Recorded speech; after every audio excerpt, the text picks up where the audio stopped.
empezamos contextualizando nuestra cuestión, hablando de esos 3 siglos de crítica religiosa, con una imagen del Dios ocioso propia del deísmo, con el hundimiento de la teología natural, que tenía como núcleo central la demostración de la existencia de Dios a través de las llamadas pruebas de la existencia, cuando esa teología natural puesta al servicio de la fe, por lo tanto, con una consideración apologética, se hunde, queda vaciada de contenido a partir sobre todo de la refutación de Kant de esas pruebas, y naturalmente hay que dar relevo a algún tipo de explicación filosófica sobre la religión y sobre el mismo Dios. Ese es justamente el inicio del nacimiento o la invención, como dicen algunos autores, de la filosofía de la religión y de los 3 siglos de crítica que ha conllevado. Vamos a hablar de los límites de la modernidad y del giro antropológico, siguiendo esta contextualización, como acabamos de decir, de esos 3 elementos fundamentales. Un Dios ocioso, el hundimiento de la teología natural y el relevo por parte de la filosofía de la religión, cuya característica esencial es el tratamiento de los problemas de la religión, Dios, etc., desde un punto de vista no ligado a la fe. La modernidad, desde luego, fue sin duda una salida a la mayor crisis de la conciencia, es el título que le dio Paul Hazard a esa contextualización de los siglos, sobre todo XVII y XVIII, salvadas las diferencias entre uno y otro. En los años 70 del pasado siglo sí que hubo intentos por plantear una cara más amable de esa secularización. La secularización lo entendemos como el devenir propio de la modernidad, cuyo programa es la Ilustración. Secularización atiende a la misma dinámica de lo que Max Weber llamaba el desencantamiento del mundo. La cara más amable se hace referencia fundamentalmente en los años 70, 1970 en adelante. Pongamos, por ejemplo, ya las tesis de Habermas, del último Habermas, con la possecularidad, una secularización más amable respecto a la religión.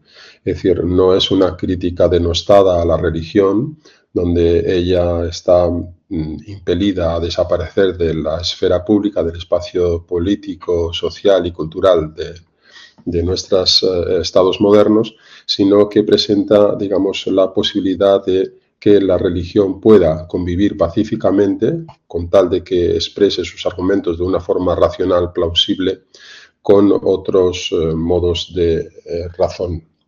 Las posiciones iban de los que rechazaban abiertamente la secularización, porque en el fondo era la expulsión de la idea de Dios y de la religión, a los que encontraban en esa secularización, modernidad, una interna purificación del concepto de Dios. Para muchos, los críticos de la religión, pongamos los casos más emblemáticos, Nietzsche, Marx, el mismo Freud, podrían, maestros de las sospechas y llamados, podrían convertirse de alguna forma en renovadores de la fe, en este caso del cristianismo. Hay un libro bien conocido, no traducido al español todavía, de Eugen Wieser, Nietzsche, renovador o destructor del cristianismo, donde la tesis fundamental de este autor es proponer que la figura emblemática de Nietzsche como un renovador del cristianismo. Y tenemos ahí otros casos, digamos, famosos, sobre todo en esa época, como son Gogarten o Robinson, el obispo Robinson,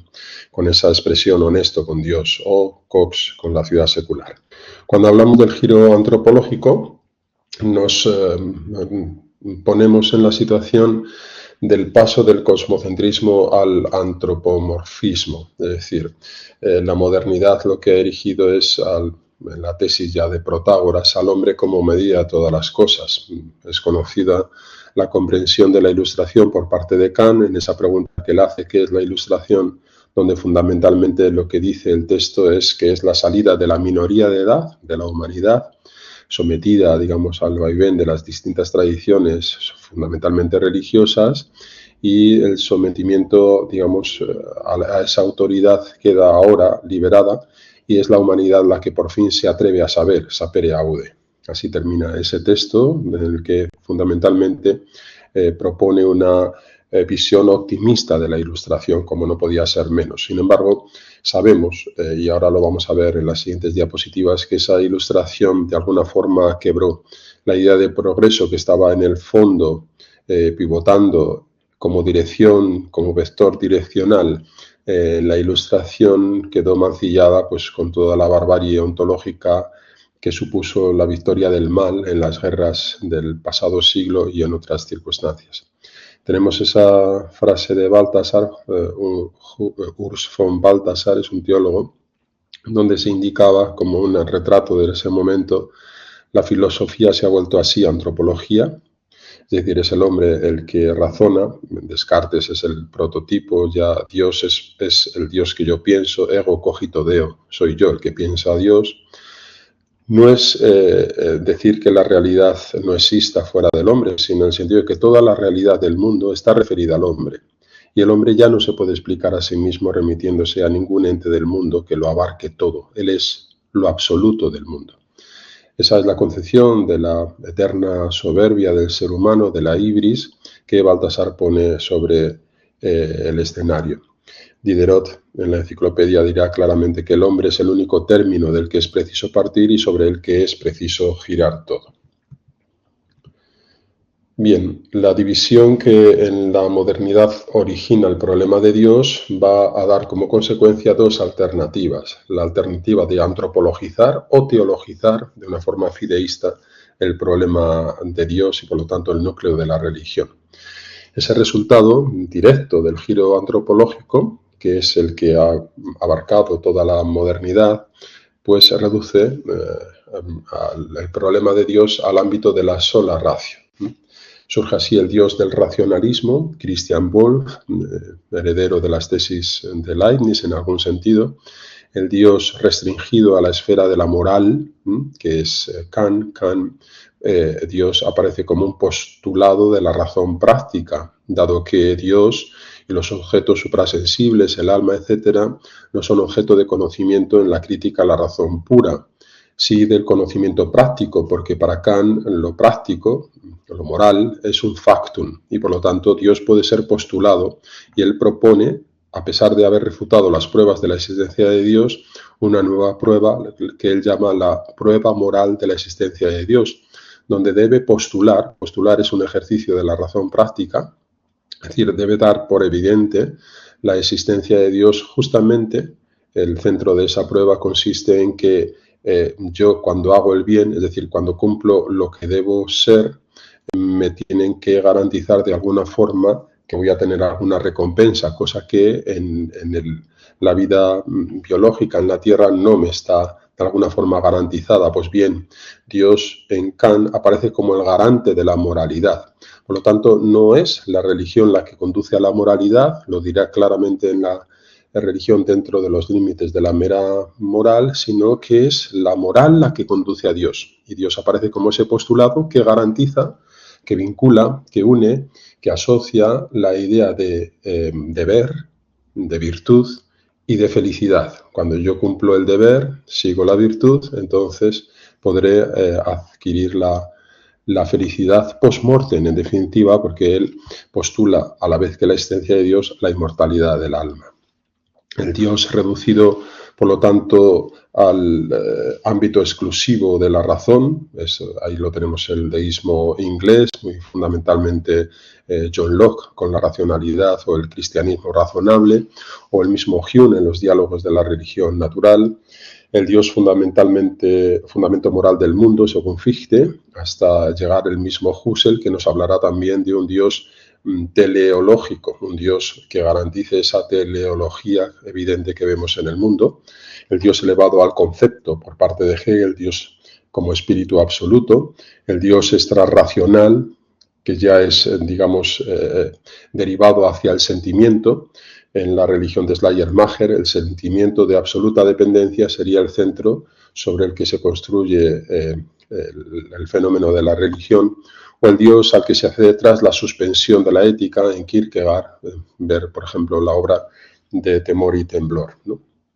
Por lo tanto, es una antropologización del tema de Dios en una vertiente u otro, en el racionalismo o incluso en los extrarradios de la razón. El fruto maduro de esta deriva acabará justamente en la crítica de la religión más exacerbada que hemos visto, y concluye directamente en la divinización del ser humano. El Dios, desechado como una ilusión, como una proyección del género humano, Feuerbach, o como una alienación que adormece la conciencia, en la sospecha de Marx, el Dios declarado culpable por causar las más íntimas descompensaciones afectivas, ¿no?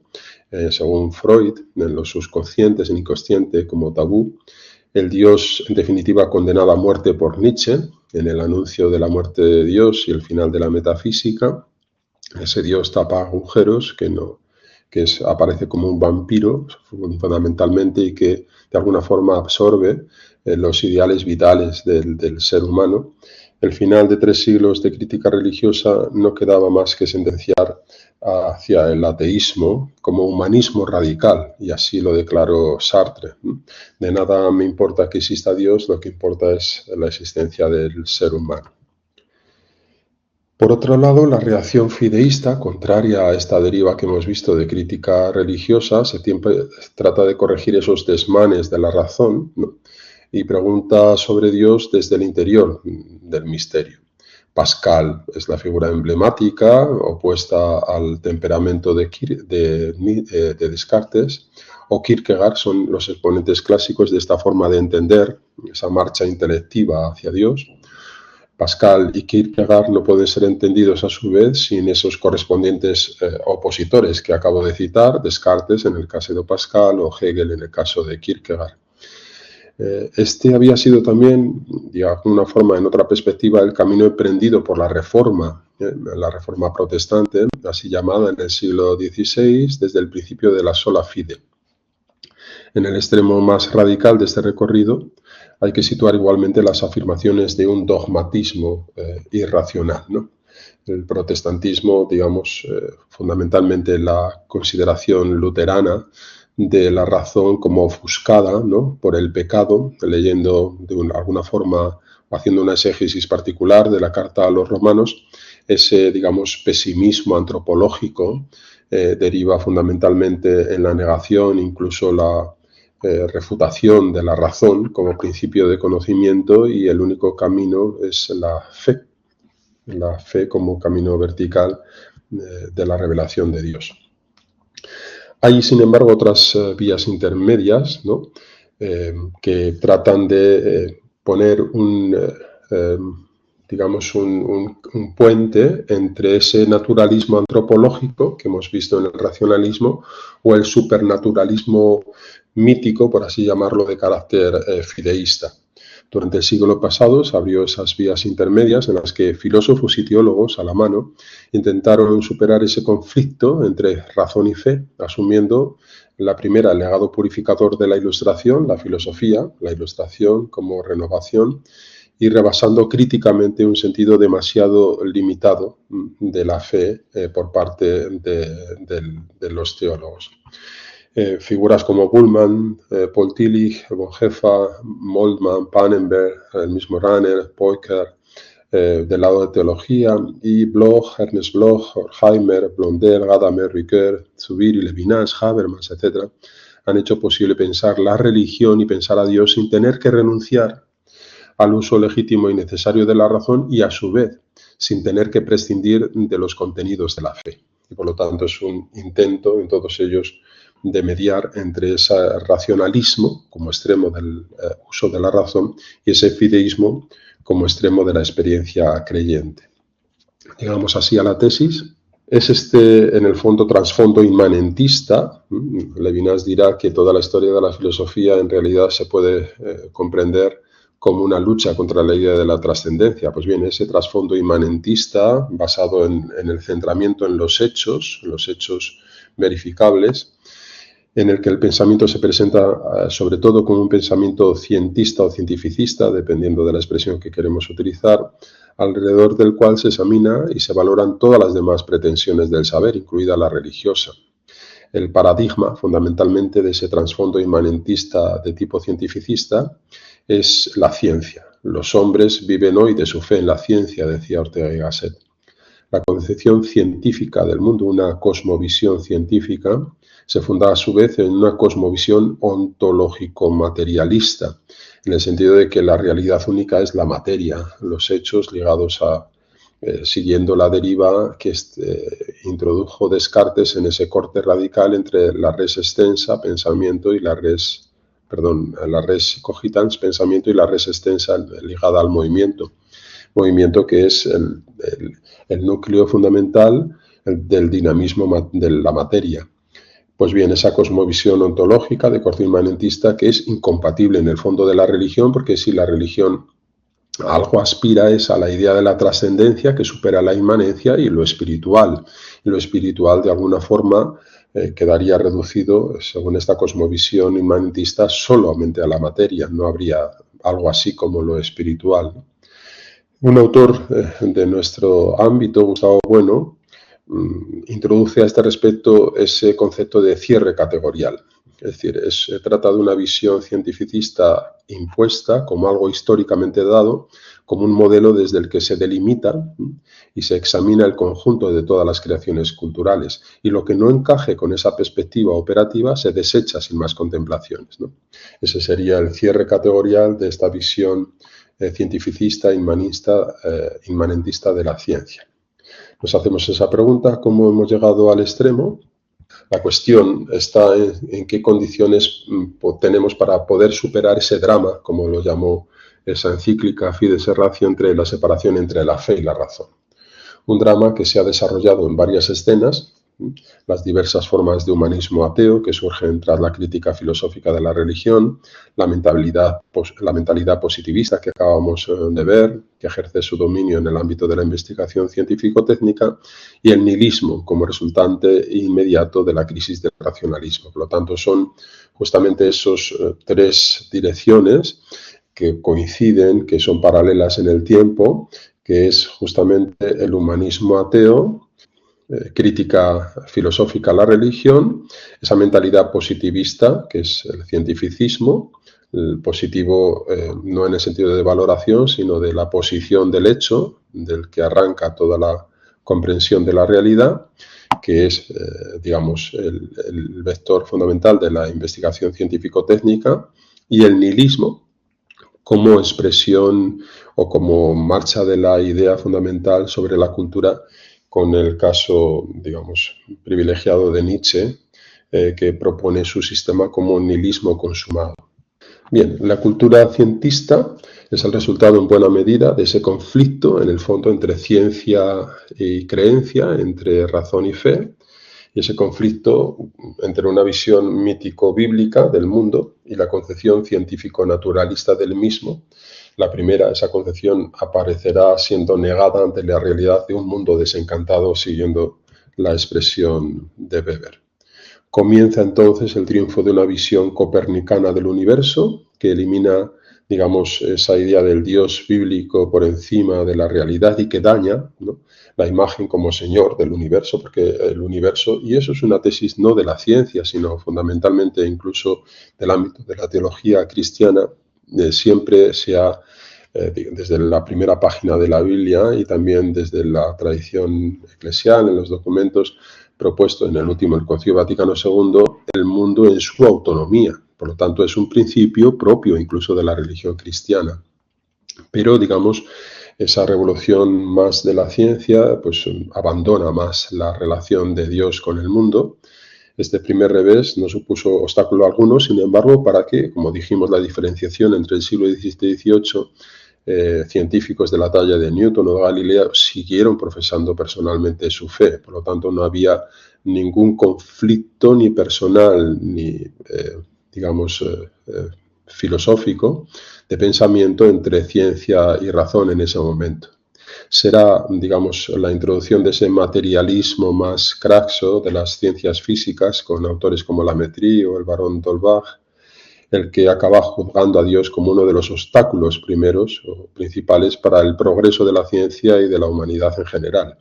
Es la idea de que Dios se opone, digamos, al progreso del ser humano. Y aparecen esos hitos principales que vamos a ir recorriendo: el materialismo, del que de alguna forma ya hemos hecho alusión, La edad de la ciencia, propuesta como estadio que supera el mítico e incluso el religioso, Augusto Comte, y el positivismo lógico ya en el umbral del siglo XX. En el fondo, el materialismo tiene su origen, incluso la raíz, en esa división cartesiana entre lo que acabamos de citar anteriormente, la res cogitans y la res extensa. Fue empleado por primera vez por Robert Boyle, que defendía aún su fe cristiana contra el ateísmo y que se va a extender en los siglos posteriores. La Métrie extrae esas consecuencias de un materialismo extremo. Naturalmente el materialismo no comienza en esta época. Demócrito y otros autores, Empédocles y demás, pues ya habían introducido esta concepción de la materia, el átomo, etc., ¿no? Pero bien, estamos ahora en la modernidad, nos circunscribimos a esta época, que es el albor, el nacimiento de la filosofía de la religión, ¿no? La Métrie ya profesa un materialismo completamente ateo. Este autor, destituido justamente por esa razón como médico militar en Francia y que fue acogido por la Prusia de un liberal, Federico II, aplicando su concepción mecanicista, publica la obra El hombre-máquina, por todos conocidos. Y en esa misma hay que situar la figura de este astrónomo, de Laplace, justificando ante Napoleón por qué en sus dos gruesos volúmenes sobre las órbitas celestes no había aludido a Dios en ninguna de sus páginas, ¿no? Entonces, la contestación, Sire, no he necesitado de tal hipótesis, ¿no? Es justamente, digamos, la alusión a la idea principal que reina en esta época. Las leyes científicas son extraídas de la observación de los hechos, ¿no?, si son suficientes para explicar los fenómenos del macrocosmos sin necesidad de recurrir a Dios. Y lo mismo sucede en el ámbito de las ciencias naturales, con la teoría de la evolución formulada por Darwin, que naturalmente ya tenía sus antecedentes incluso en Aristóteles, pero hablamos de un evolucionismo mucho más radical en las tesis de Darwin. Hoy día autores como Hawking, Monod o Russell son defensores acérrimos de este justamente ateísmo cientificista. Vamos a aludir a dos tipos de presupuestos, el presupuesto cultural y el presupuesto gnoseológico, que han dado lugar justamente a esa concepción en torno a la religión y al problema de Dios. El presupuesto de fondo radica justamente en la consideración de la religión como un estadio pasado. La religión forma parte de esa cosmovisión mítica de la realidad, y Comte dirá claramente en esa ley de los tres estadios que la época de los mitos y las religiones ha pasado ya y ha llegado la época o la edad de la ciencia. Recordad que incluso se levantaron altares en París pues a la diosa Razón y a los santos de la ciencia, que eran los grandes filósofos, etc.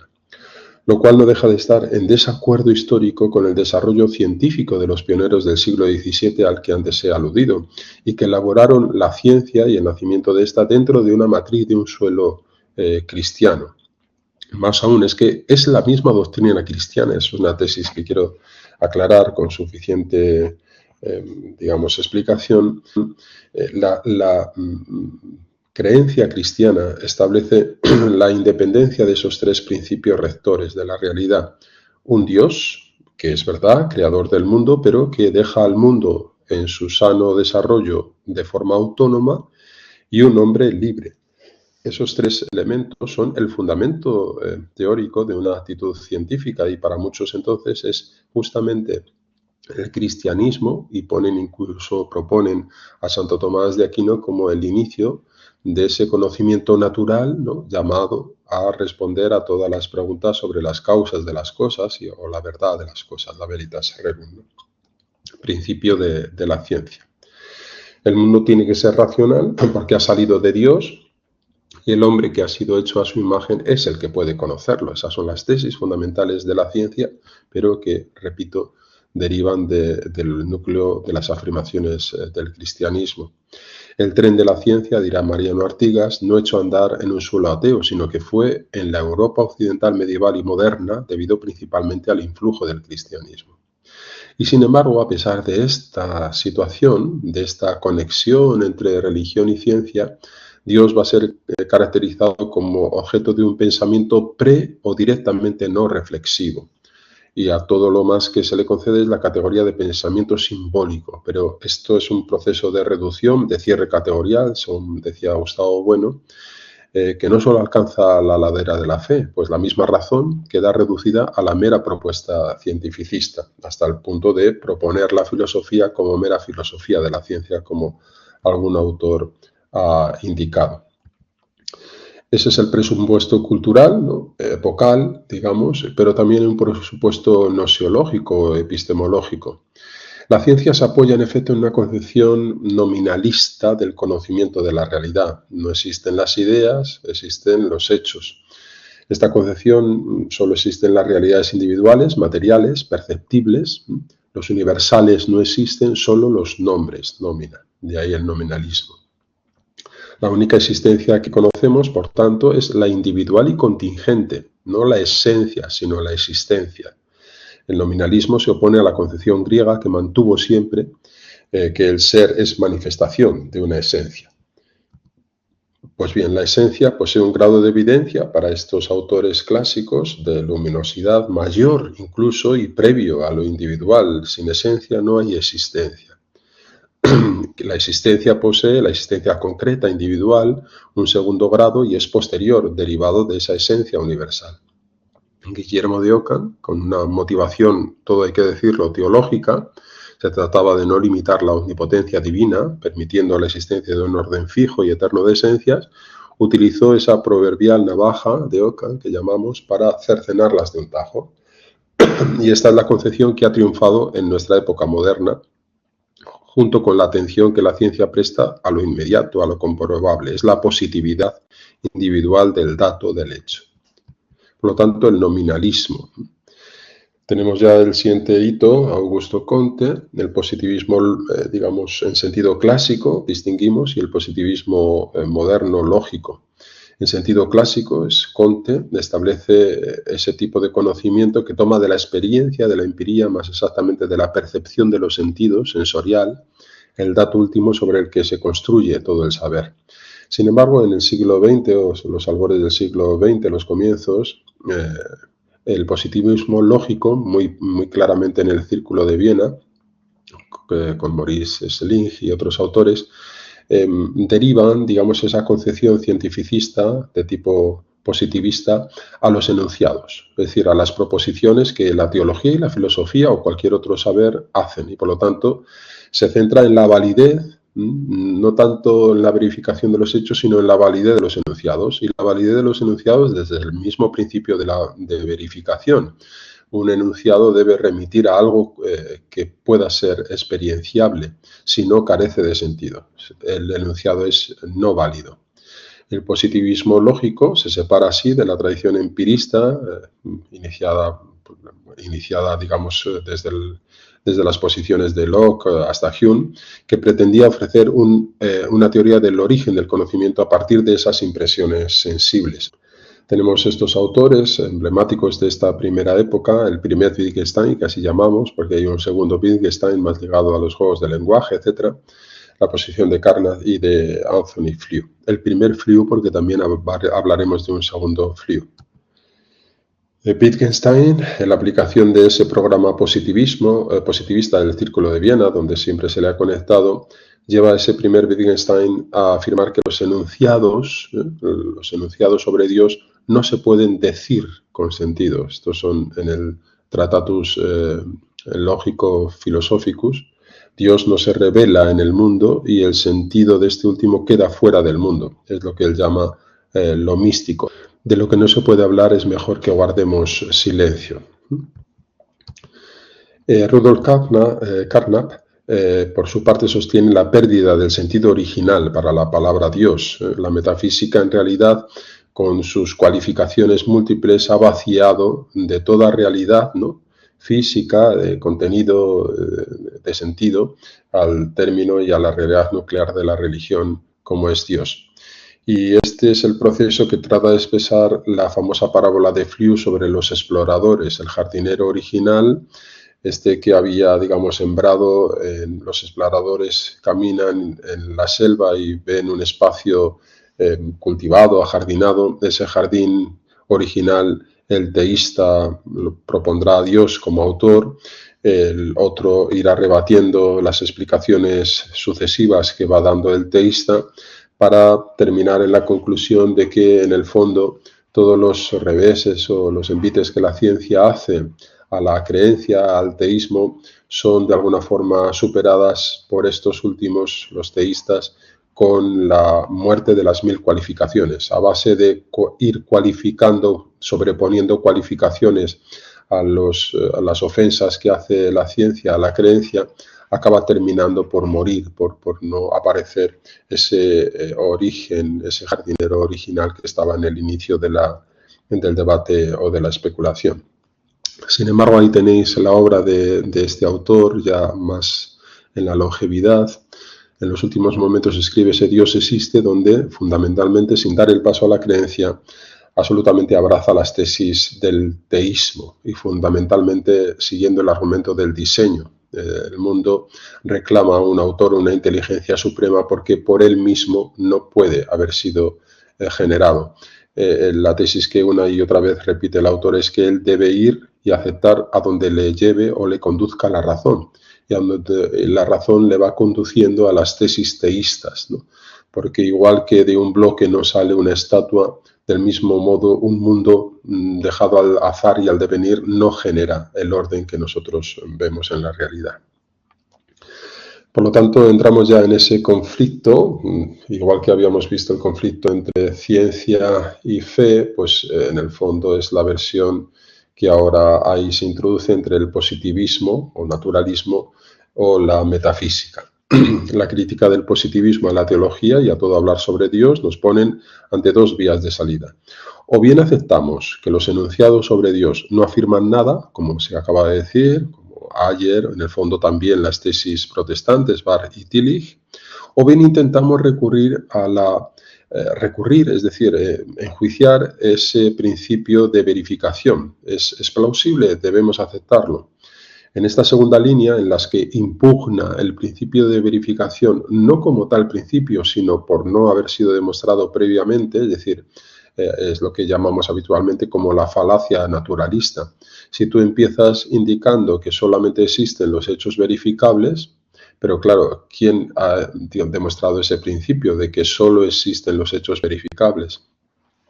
En esta segunda línea es donde hay que introducir el llamado falsacionismo, lo vamos a explicar ahora, sostenido por Karl Popper y la lógica de la investigación científica.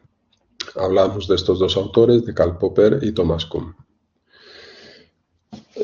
Según este autor, en realidad no sabemos, lo cual es una afirmación bien fuerte, sino que nuestro conocimiento es a base de la adivinación, y esa sería la lógica de la investigación científica. Aceptamos previsiones guiadas por la fe en las leyes, en las regularidades que podemos descubrir, fe en el fondo a científica y por tanto metafísica, aunque biológicamente explicable según el autor. El antiguo ideal de la episteme científico, de un conocimiento absolutamente seguro, demostrable, ha quedado en un ídolo, porque esa petición de objetividad científica hace inevitable que todo enunciado científico sea provisional para siempre, ¿no? Porque, si nosotros hemos investigado y descubierto la verdad de las cosas, pero nada nos garantiza que esa verdad no pueda seguir en su camino y ser demostrada en otra dirección, y por lo tanto no es fiable. El punto de partida, por lo tanto, en la tesis de Karl Popper es la aceptación de un saber limitado, falible, que renuncia a una fundamentación de las teorías científicas, rechazando, por tanto, el principio de la inducción, ¿no? Porque al igual que Hume, no acepta que un número, por grande que sea, de observaciones coincidentes justifiquen la formulación de una ley de validez universal. Es decir, de que salga el sol todos los días, nada me garantiza que un día no pueda salir. Por lo tanto, la aceptación flexible del carácter provisional, reformable, falsable, de las teorías que pueden ser, por tanto, reformadas o falsadas, es decir, impugnadas en un futuro. Esa es la tesis y, por lo tanto, es un alejamiento no de la ciencia, sino del principio verificacionista y su reduccionismo en lo que habíamos llamado la falacia naturalista. El principio de falsación, Popper sustituye al de verificación de los neopositivistas, del Círculo de Viena, de Maurice Schlich, etc.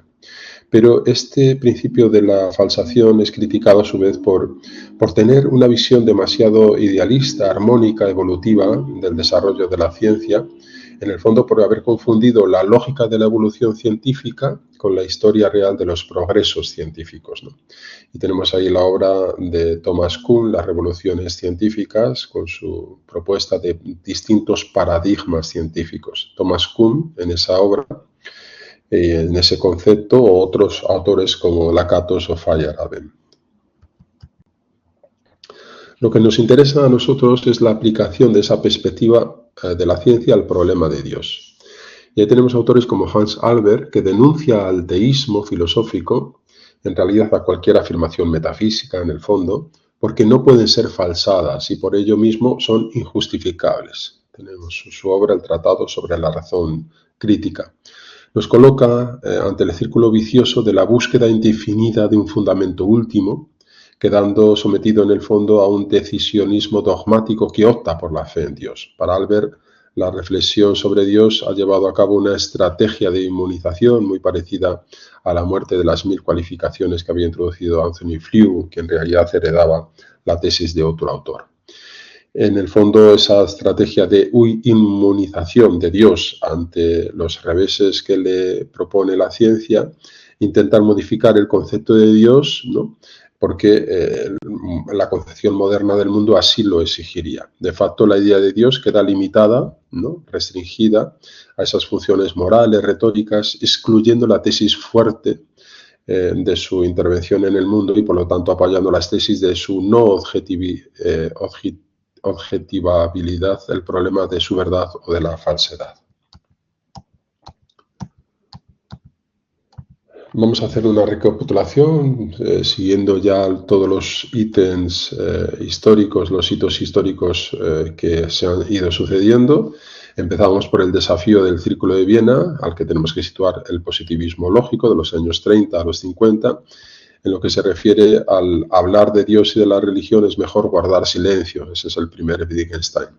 El principio de verificación declaraba sin sentido, carente de significado, a todo enunciado teológico y metafísico. Tenemos las tesis de Carnap de Ayer, la superación de la metafísica mediante el análisis lógico del lenguaje. Pero en torno a los años 50, los positivistas más lúcidos, Hempel, pusieron en duda dicho principio y reclamaron la atención sobre un segundo Wittgenstein más centrado en los juegos del lenguaje y en la dotación de sentido propio en las áreas diferentes en las que tiene que el saber se desarrolla. Por ejemplo, no se puede extraponer ni extrapolar el sentido de la ciencia a los contenidos teológicos, porque la teología tiene su propio lenguaje. Flew volvió a sostener, no obstante, el primer Flew, que los enunciados teológicos son falsables, esto es, poseen significado, pero cognitivo.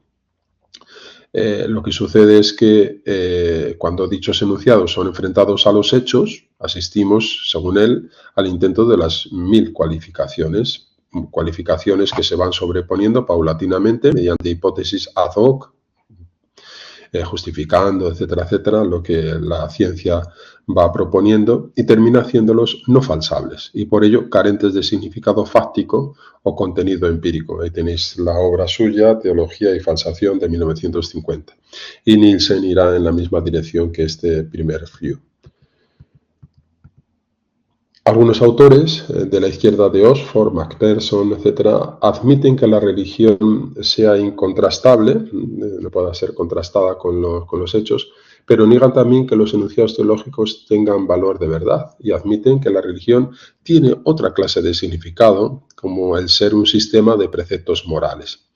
Se trata, en mi opinión, sin embargo, de una huida al silencio, porque si alejamos la religión de la realidad, la religión queda sometida a un reduccionismo casi privativo. John Hick afirmó, sin embargo, que la verificacionalidad de los enunciados teológicos en la futura experiencia post-mortem puede darse, y otros autores, los llamados de la derecha de Oxford, sostienen que la religión es falsable por principio, y ahí tenéis autores tan conocidos como Crombie, Mackie o Swinburne. En fin, hacia los 70 estaba ya claro que los enunciados teológicos, falsables o no, en las diferentes posiciones, poseen significado, un significado propio. Y la tarea fue dilucidar ese significado propio, siguiendo la estela de Wittgenstein y los juegos del lenguaje. Los filósofos de Oxford, los llamados metafísicos, hartos de ese empirismo oficial de la universidad, hablaron de la posibilidad de los enunciados teológicos. Ahí tenéis a Ian Crombie.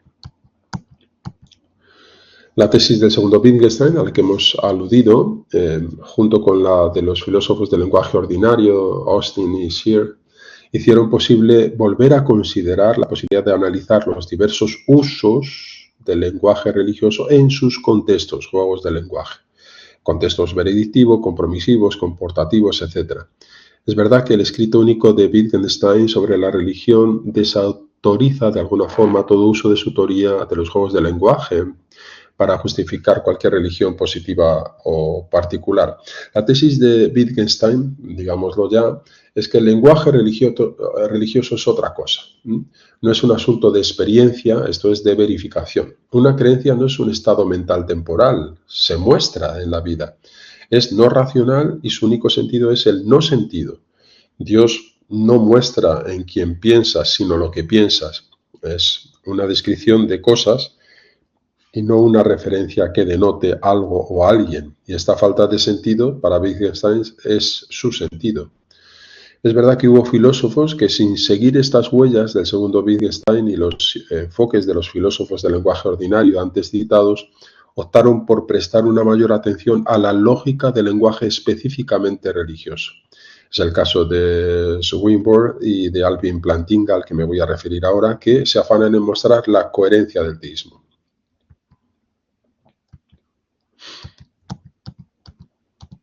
Podemos decir que desde finales de los años 70 del pasado siglo hasta la actualidad más reciente, las cuestiones no están ya en dilucidar si los enunciados teológicos tienen validez, es decir, tienen significado fáctico, sino en saber cuál es ese significado y si son verdaderos o falsos. O sea, las cuestiones tradicionales de la teología natural, que se trasladan al ámbito de la filosofía del lenguaje, de la filosofía analítica.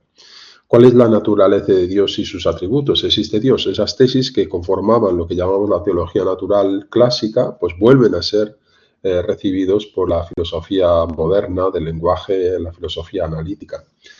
Dos laderas empiezan a surgir, los llamados fideístas wittgensteinianos y los epistemólogos reformados.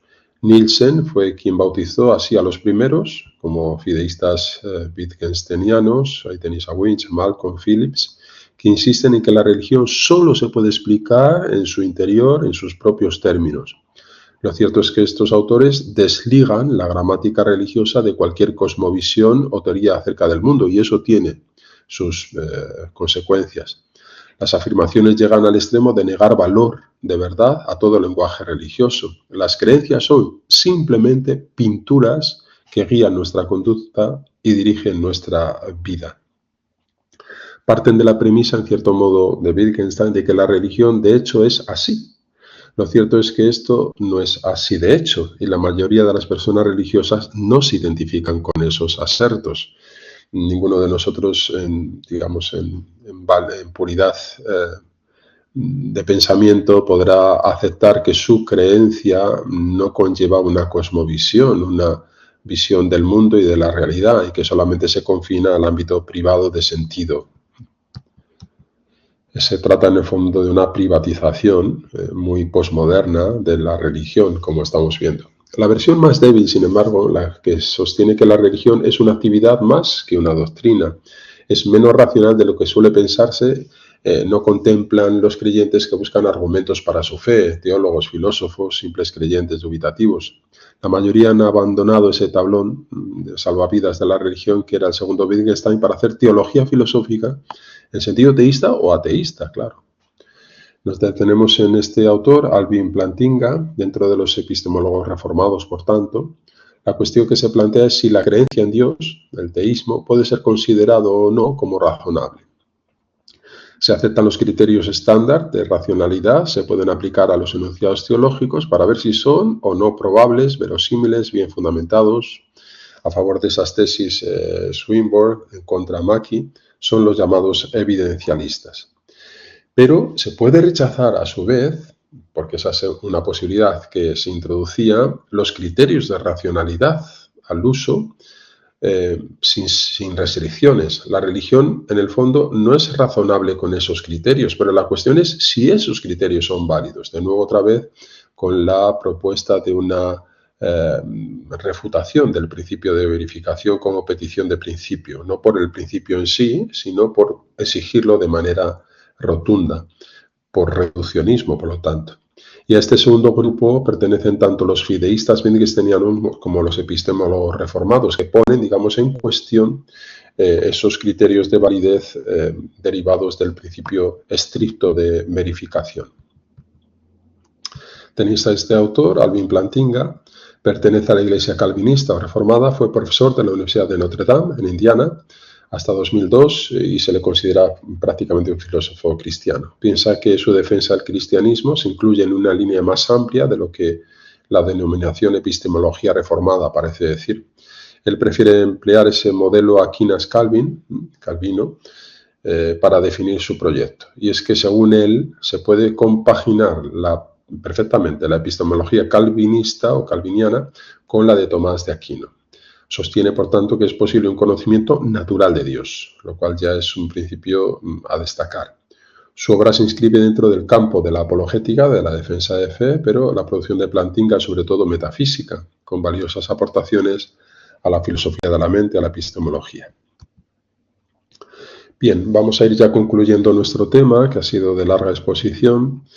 El criterio, y tenéis la introducción ya de este autor, de Wilhelm Dilthey, el criterio para evaluar el problema de Dios sigue siendo, como vemos, los de la ciencia, a día de hoy. Lo que sucede es que esta aplicación de la epistemología analítica, las llamadas ciencias del espíritu, tropieza siempre con la objeción del método inadecuado de las ciencias naturales. Dilthey va por eso a separar, a dividir ciencias del espíritu y ciencias naturales. Es la aportación fundamental de este autor. La emancipación de las ciencias del espíritu, de las ciencias de la naturaleza, comienza a hacerse palpable justamente con la introducción a las ciencias del espíritu de Dilthey en 1883, es decir, las ciencias que se ocupan de la realidad histórico-social.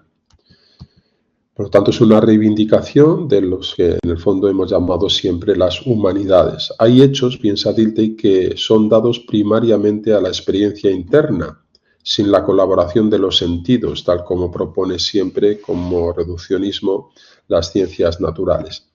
El dato autónomo de la autoconciencia como fuente de experiencia interna es el fundamento de la autonomía de las ciencias del espíritu. Esta idea dio pie a discusiones con Husserl y a un cambio de postura en algunos aspectos por parte de Dilthey. En cualquier caso, esta idea está unida en él, además, a la oposición entre dos términos, explicar, erklären, y comprender, verstehen.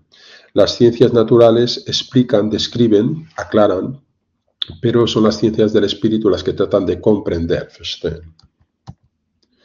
La cuestión está en si esa ampliación de la realidad a un plano mayor de los hechos, como propone Dilthey, al plano de la realidad total siempre mayor. Aceptar los límites de los métodos científicos sin absolutizarlos. La realidad no se da enteramente, lo que se dan son muchos planos de realidad diferentes, pluridimensional. Con lo cual nos vemos remitidos a una cuestión fundamental, como es la relación de la pregunta por Dios y la concepción del mundo o realidad que está siempre en la base de cualquier discurso sobre Dios.